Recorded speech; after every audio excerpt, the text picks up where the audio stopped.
If you've ever watched Frankenstein or The Bride of Frankenstein and thought, wait, is the monster actually evil or is everyone around him just treating him horribly? Well, you're in the right place and you're not alone. Today we're answering, was the monster born bad or was he made bad by the world around him? I'm Antonia Carlotta and this is Universally Me, the channel for all things Universal and classic horror. My family started Universal Studios and they made the Universal monster movies, including Frankenstein. Before we talk nature or nurture, we have to ask, what even is the monster?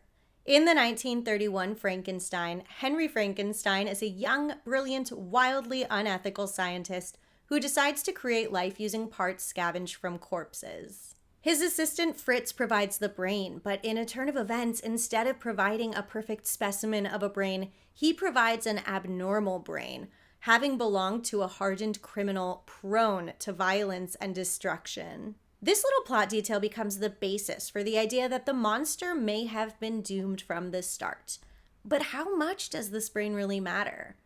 Henry says it doesn't matter that much to him. When Dr. Waldman warns him that a criminal brain has been used for his monster, Henry dismisses it. He says it's nothing more than some dead tissue. So I guess that's one vote for nurture. And when the monster first appears, he doesn't seem evil at all. Though Henry does look pretty nervous when he lumbers in, so maybe he's team nature after all. But to be honest, to me, when the monster comes in, he looks like what I imagine most of us do when we wake up from a long nap. His movements are slow and uncertain, but ultimately gentle. He listens to Henry's commands, he explores the room. This is clearly not a rampaging criminal mind at work, but a newborn in a giant's body trying to figure out where he is. Unfortunately, Fritz is part of the monster's introduction into the world. The monster is chained up, teased, terrorized with fire. If you ask me, I think he acts like any of us would if we were backed into a corner like that. He lashes out. Fritz becomes the monster's first victim, and I don't want to victim blame, but he had it coming. Fritz would be used as proof of the monster's violent nature, but what else could we expect when all of his first life experiences were pain and fear and being yelled at? This is where the nature versus nurture argument really starts to take shape, because if the monster really was evil, we should have seen evidence of that right away, but we don't. We see fear and confusion and attempts to connect, but that are met with cruelty every time. Henry and Waldman decide that the monster's too dangerous to live, so they plan to destroy him. And imagine that. Your creators bring you into the world, then almost instantly decide you're a mistake that needs to be killed. The monster escapes death, or re-death, and for the first time we get to see what he's like without people screaming in his face. He meets little Maria by a lake. This is so important because this is one of the only scenes in the film where we get to see him interact with somebody who's not afraid of him. Maria doesn't see a monster, she sees a friend. They throw flowers in the lake together, laughing as they float, but of course things take a turn. When he runs out of flowers, he picks up Maria and throws her in the lake, thinking that she will float too. But when she doesn't come up, he panics and runs. Maria dies, and yes, that's terrible, but it also wasn't malicious. The monster has no idea of life and death or right and wrong. Of course, he has no concept of density and what sinks or floats. He has no idea of the consequences of his actions. And if anything, this scene just shows us what could have been if the monster had a little guidance. But society doesn't see it that way, or at least it didn't. When Maria's father carries her lifeless body through the village, the villagers are instantly outraged. And I will say that's always bothered me, that they just jump to murder and the monster when there were no witnesses. They have no idea. And even though they are technically right, it was not done out of anger. It was no more than a misunderstanding. The idea that the monster is inherently dangerous now becomes a self-fulfilling prophecy. He's hunted, cornered, attacked. He's chased up that windmill and left there to burn. His screams haunt me.